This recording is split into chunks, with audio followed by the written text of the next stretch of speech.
bien, bonjour tout le monde. Vidéo un petit peu différente de ce que j'ai l'habitude de faire, puisque là, vous le voyez, c'est pas l'environnement habituel. Hein. Je suis dans un environnement un petit peu différent parce que je suis à l'hôtel, je suis à Brest. Je viens de prendre l'avion pour venir à Brest parler à un client de la blockchain. Ça pourrait peut-être faire l'objet d'un ensemble de vidéos également. Mais c'est pas de ça dont je vais vous parler aujourd'hui. Alors, ce dont je vais vous parler aujourd'hui, c'est du problème de Facebook. Sans doute, vous avez peut-être entendu parler de la faille de sécurité Facebook récemment, là, qui a été annoncée. Au moment où j'enregistre cette vidéo, on est lundi soir. Elle a dû être annoncée jeudi ou vendredi, je ne sais plus exactement. Je voudrais revenir dessus parce qu'il y a quelques petits éléments sur cette faille de sécurité qui méritent qu'on en parle, parce qu'il y a quelques petits points que j'entends pas du tout et qui pour moi sont de véritables problèmes. Alors, de quoi je vais vous parler plus précisément? Je vais commencer par faire une petite introduction technique. Alors, je n'entrerai pas dans les détails techniques de cette faille, hein. Je vais plutôt aller voir du côté des conséquences. Et pour comprendre les conséquences, il faut comprendre un point un petit peu particulier qui concerne l'aspect sans état du protocole qui sert à afficher des sites web. Le protocole qui sert à afficher les sites web, c'est le protocole HTTP, et quand on dit qu'il est sans état, c'est-à-dire que quand on va chercher une page web sur un site web, le site web nous envoie la page, on clique sur un lien dessus, on va chercher une autre page sur le même site, il nous renvoie la page, et bien entre ces deux communications-là, le système n'a absolument aucune connaissance que c'est la même personne, qu'on est dans le même contexte et que c'est la même page web. Il y a des optimisations d'un point de vue de la performance qui ont été faites de ce côté-là, mais d'un point de vue du rapport entre les deux communications, il n'y a pas de rapport. C'est ça où on dit qu'il est sans état, ce protocole-là. Alors, ça pose un problème. Ça pose un problème qui est sur les sites où on a besoin d'être authentifié, où l'affichage du contenu du site va dépendre de l'individu qui consulte le site. Donc, je vais prendre très clairement l'exemple de Facebook. À partir du moment où je me connecte sur Facebook, donc je donne mon identifiant et mon mot de passe sur le site web de Facebook, en réponse, j'ai une page qui est très précisément affichée, créée pour moi. C'est mon mur Facebook. Je viens de lui donner mon identifiant et mon mot de passe, donc c'est normal qu'il me le renvoie. À partir du moment où je clique sur un lien sur Facebook, qui m'envoie ailleurs sur Facebook, il continue de m'afficher ce lien-là dans le contexte de mon mur à moi et de ma connexion à moi. Pourtant, il ne m'a pas redemandé mon login et mon mot de passe, mon identifiant et mon mot de passe. Pour faire ça, il a dû utiliser une astuce qui a été rajoutée pour pouvoir mettre des états entre les différentes pages web, et ce qui va me permettre de connecter le moment où je me suis identifié sur le site web et le deuxième lien que j'affiche, puisqu'il va l'afficher dans le contexte de mon compte. Pour faire le lien entre les deux, eh bien, il y a différentes technologies qui sont utilisées. Il y en a une qui s'appelle le cookie. Alors, vous avez peut-être déjà entendu parler des cookies sur les navigateurs web, surtout en ce moment avec le RGPD. Le cookie, eh bien, c'est qu'au moment où j'ai envoyé mon mot de passe à Facebook, en échange, Facebook m'a renvoyé une petite chaîne de caractères que mon navigateur a précieusement enregistrée et qui va présenter chaque fois qu'il va sur une page en facebook.com. Cette petite chaîne de caractères, c'est donc ça le cookie. Quand il va recevoir cette petite chaîne de caractères, les serveurs de Facebook, eux, ils vont se dire, cette chaîne de caractères, ça correspond à la page de Yves, donc on affiche ça dans le contexte de Yves. Et donc ça permet, chaque fois qu'on va sur Facebook, de voir une page qui correspond à la page de Yves, qui correspond au contexte d'utilisation de Facebook de Yves.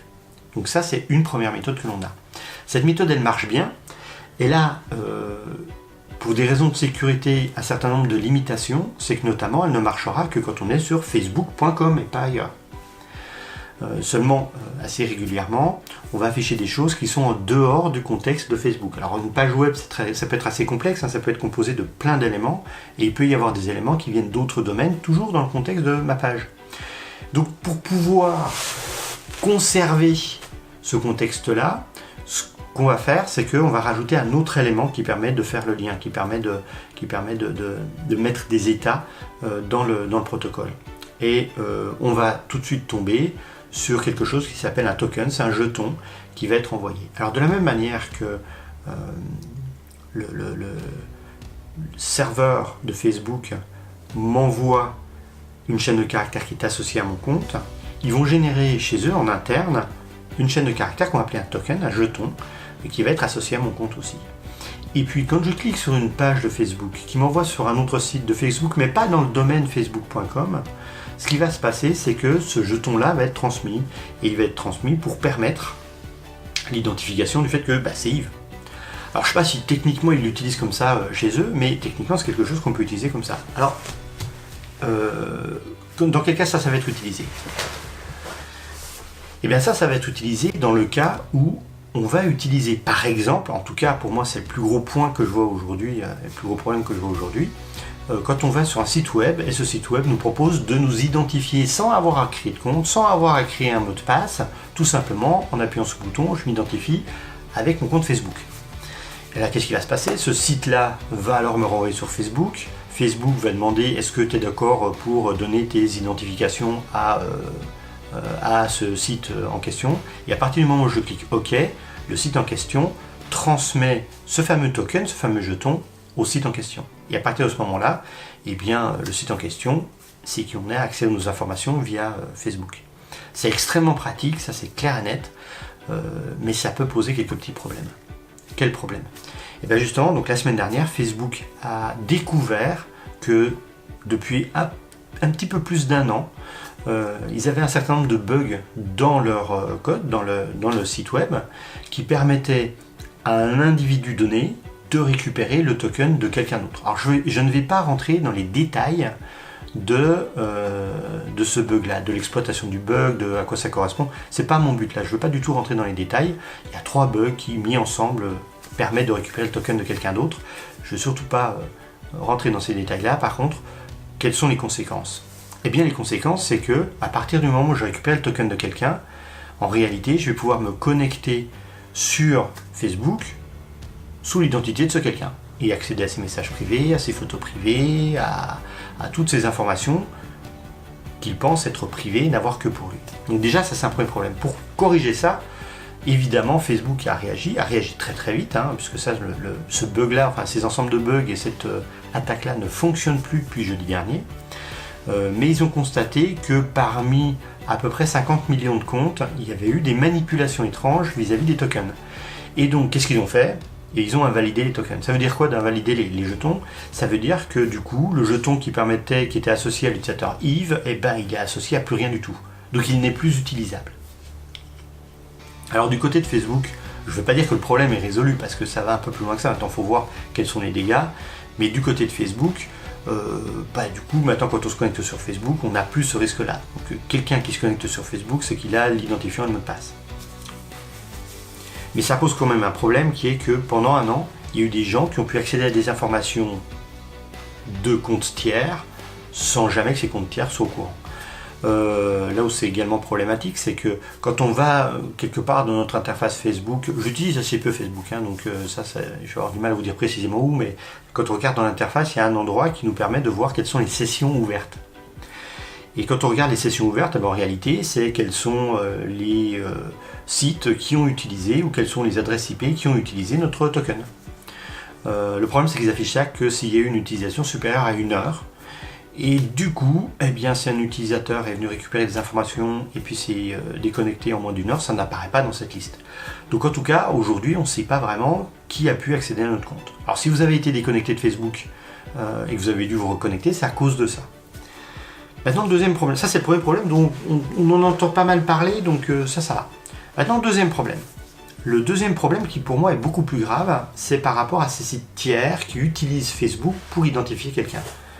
Parce qu'ils vont utiliser le token au moment où on fait l'authentification la première fois. Tout comme quand vous allez sur un autre site, je vais dire n'importe quoi, vous allez sur Twitter, vous mettez votre identifiant, votre mot de passe, vous ne passez pas du tout par Facebook, c'est complètement indépendant, mais la première fois vous mettez votre identifiant et votre mot de passe et vous restez connecté pendant une certaine durée. Mais tous les sites vont fonctionner pareil. Et finalement, le token de Facebook ne sert que à remplacer le moment où on rentre notre identifiant et notre mot de passe. Tout le reste fonctionne de façon normale, de la même manière, via un cookie. Et là, c'est le problème parce qu'en réalité, imaginons qu'un attaquant se soit connecté sur un site quelconque en ligne avec mon token. Ce site-là, à partir du moment où il a validé la communication avec le token, il a envoyé un cookie à cet attaquant-là, un cookie associé à mon compte à moi.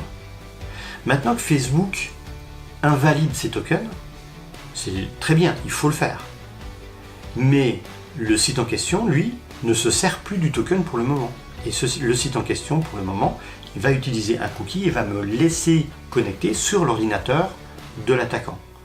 Alors, si tous les sites web étaient très bien programmés, ça poserait un certain nombre de problèmes assez limités, puisque ces sites-là devraient faire le ménage dans les sessions ouvertes via des tokens Facebook.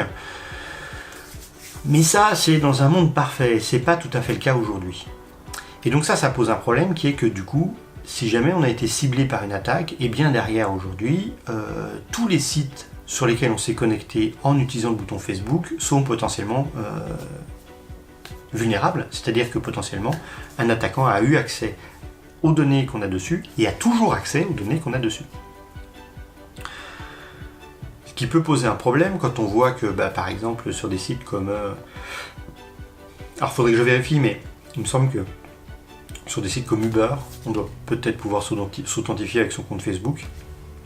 Uber, on a nos informations de paiement et notre localisation, tout du moins la localisation de notre téléphone portable. Ce qui peut potentiellement être problématique. Tinder, la même chose, hein, on peut imaginer la même chose avec des programmes comme Tinder. Donc ça pose un vrai problème sur la quantité d'informations personnelles qu'on met sur différents sites web.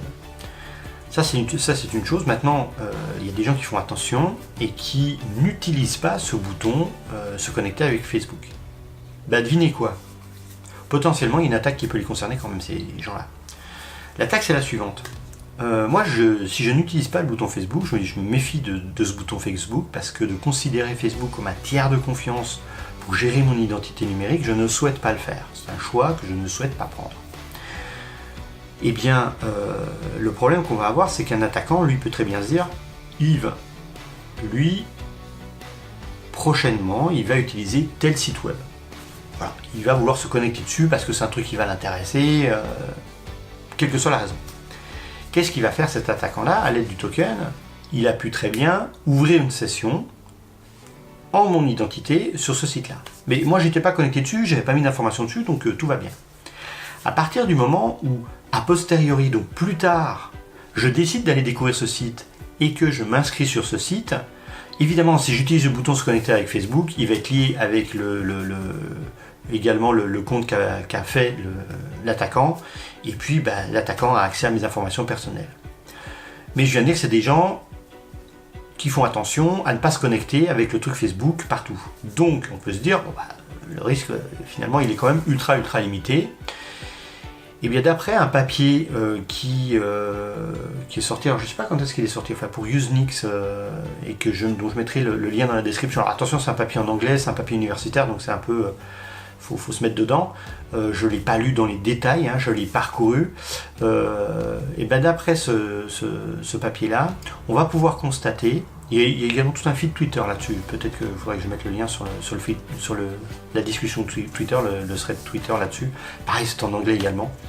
Et bien, il y a des sites qui, quand on va créer un compte chez eux, et qu'on a déjà un compte via par exemple Facebook, il va faire une fusion des deux comptes.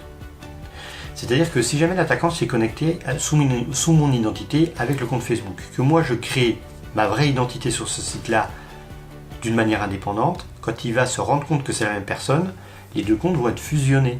Et à partir du moment où les deux comptes sont fusionnés, qu'on se connecte via Facebook ou qu'on se connecte avec un identifiant, un mot de passe, on arrive sur les mêmes informations. Et donc là, potentiellement, l'attaquant peut accéder à des informations qui me sont personnelles, en passant par mon identifiant Facebook, alors que je n'ai jamais utilisé mon identifiant Facebook sur ce site-là. Alors, pour moi, ça c'est un gros problème. On n'a pas fini d'explorer les impacts de ce problème-là. Pour le moment, c'est ce qui semble apparaître. Hein. C'est pas complètement définitif, clair et net. Mais moi, à mon avis, c'est quelque chose dont on va en parler encore pendant un moment et qui va avoir des impacts encore pendant assez longtemps. Faites attention aux informations que vous placez sur les différents sites, même pour des sites sérieux, on va dire, dans la gestion de la sécurité, comme Facebook, comme Google, parce qu'à partir du moment où une information est externalisée, cette information-là, potentiellement, elle peut être abusée et on peut récupérer vos informations. C'est quelque chose qui est compliqué à gérer, surtout aujourd'hui où les informations personnelles, c'est le pétrole d'aujourd'hui pour beaucoup de monde. Donc voilà pour cette petite vidéo, ce petit billet d'humeur assez différent de ce que j'ai l'habitude de faire. J'espère qu'en tout cas ça vous a intéressé. Si c'est le cas, n'hésitez pas à mettre un pouce en l'air, à partager la vidéo. Si c'est pas le cas, vous pouvez mettre un pouce vers le bas. Vous pouvez commenter également cette info, ce petit vlog. Et puis moi je vais aller me préparer pour réviser, pour faire demain ma petite présentation sur la blockchain. Et en tout cas, moi je vous dis donc à la semaine prochaine pour une nouvelle vidéo. Ciao les geeks!